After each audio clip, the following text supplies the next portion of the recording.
हर हर महादेव। दोस्तों, आज हम रवि प्रदोष व्रत की कथा सुनेंगे। तो शुरू करते हैं। बोलो ओम नमः शिवाय।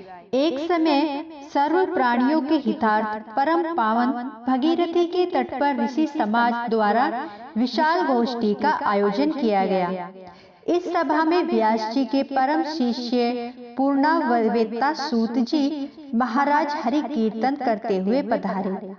सूत जी को आते देखकर सोनका आदि 88,000 ऋषि मुनियों ने खड़े होकर दंडवत प्रणाम किया।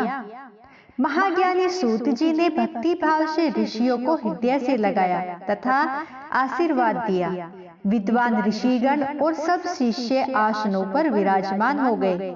सोनकादि ऋषि ने पूछा, हे पूज्यवर महामते, कृपया यह बताने का कष्ट करें कि मंगलप्रद कष्ट निवारक यह व्रत सबसे पहले किसने किया और उसे क्या फल प्राप्त हुआ। श्री सूत जी बोले, आप सभी शिव परम भक्त हैं। आपकी भक्ति को देखकर मैं व्रती मनुष्यों की कथा कहता हूँ, ध्यान से सुनो। रवि प्रदोष व्रत की कथा के अनुसार एक गांव में अति दीन ब्राह्मण निवास करता था। उसकी साध्वी स्त्री व्रत किया करती थी। उसे एक ही पुत्र रत्न था। एक समय की बात है कि वह पुत्र गंगा स्नान के लिए गया। दुर्भाग्यवश मार्ग में चोरों ने उसे घेर लिया और वे कहने लगे कि हम तुम्हें मारेंगे नहीं, तुम अपने पिता का गुप्त धन हमें बतला दो, कहाँ पर छिपा रखा है। बालक दीन भाव से कहने लगा कि बंधुओं, हम अत्यंत दुखी दीन हैं, हमारे पास धन कहाँ है। तब चोरों ने कहा कि तेरे इस पोटली में क्या बंधा है। बालक ने निसंकोच कहा कि मेरी माँ ने मेरे लिए रोटियां दी हैं। यह सुनकर चोरों ने अपने साथियों से कहा कि साथियों, यह बहुत ही दीन दुखी मनुष्य है, अतः हम किसी और को लूटेंगे। इतना कहकर चोरों ने उस बालक को जाने दिया।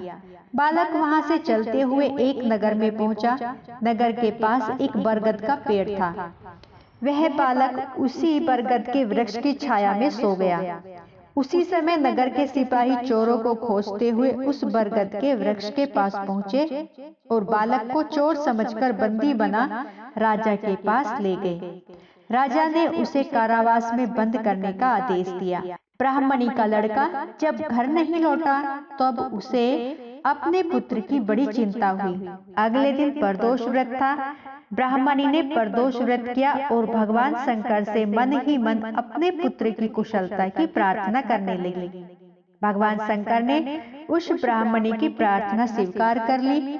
उसी रात भगवान शंकर ने उस राजा को स्वप्न में आदेश दिया कि वह बालक चोर नहीं है, उसे प्रातःकाल छोड़ दे, अन्यथा उसका सारा राज्य वैभव नष्ट हो जाएगा। प्रातःकाल राजा ने शिवजी की आज्ञानुसार उस बालक को कारावास से मुक्त कर दिया। बालक ने अपनी सारी कहानी राजा को सुनाई। सारा वृतांत सुनकर राजा ने अपने सिपाहियों को उस बालक के घर भेजा और उसके माता पिता को राज दरबार में बुलाया। बालक के माता पिता बहुत ही भयभीत थे। राजा ने उन्हें भयभीत देखकर कहा कि आप डरिए मत, आपका बालक निर्दोष है। राजा ने ब्राह्मण को 5 गांव दान में दिए, जिससे कि वे सुखपूर्वक अपना जीवन व्यतीत कर सके। भगवान शिव की कृपा से ब्राह्मण परिवार आनंद से रहने लगा। अतः जो मनुष्य रवि प्रदोष व्रत करता है वह सुखपूर्वक और निरोगी होकर अपना पूर्ण जीवन व्यतीत करता है तथा उसके जीवन में खुशहाली आती है। तो बोलो महादेव की जय। हे भगवान शिव शंकर, जैसे आपने ब्राह्मण परिवार पर कृपा की, वैसे ही इस व्रत को रखने वाले, कथा को सुनने व कहने वाले, हुंकारा भरने वाले सब पर अपनी कृपा करना, सब पर अपना आशीर्वाद बनाए रखना। बोलो हर हर महादेव।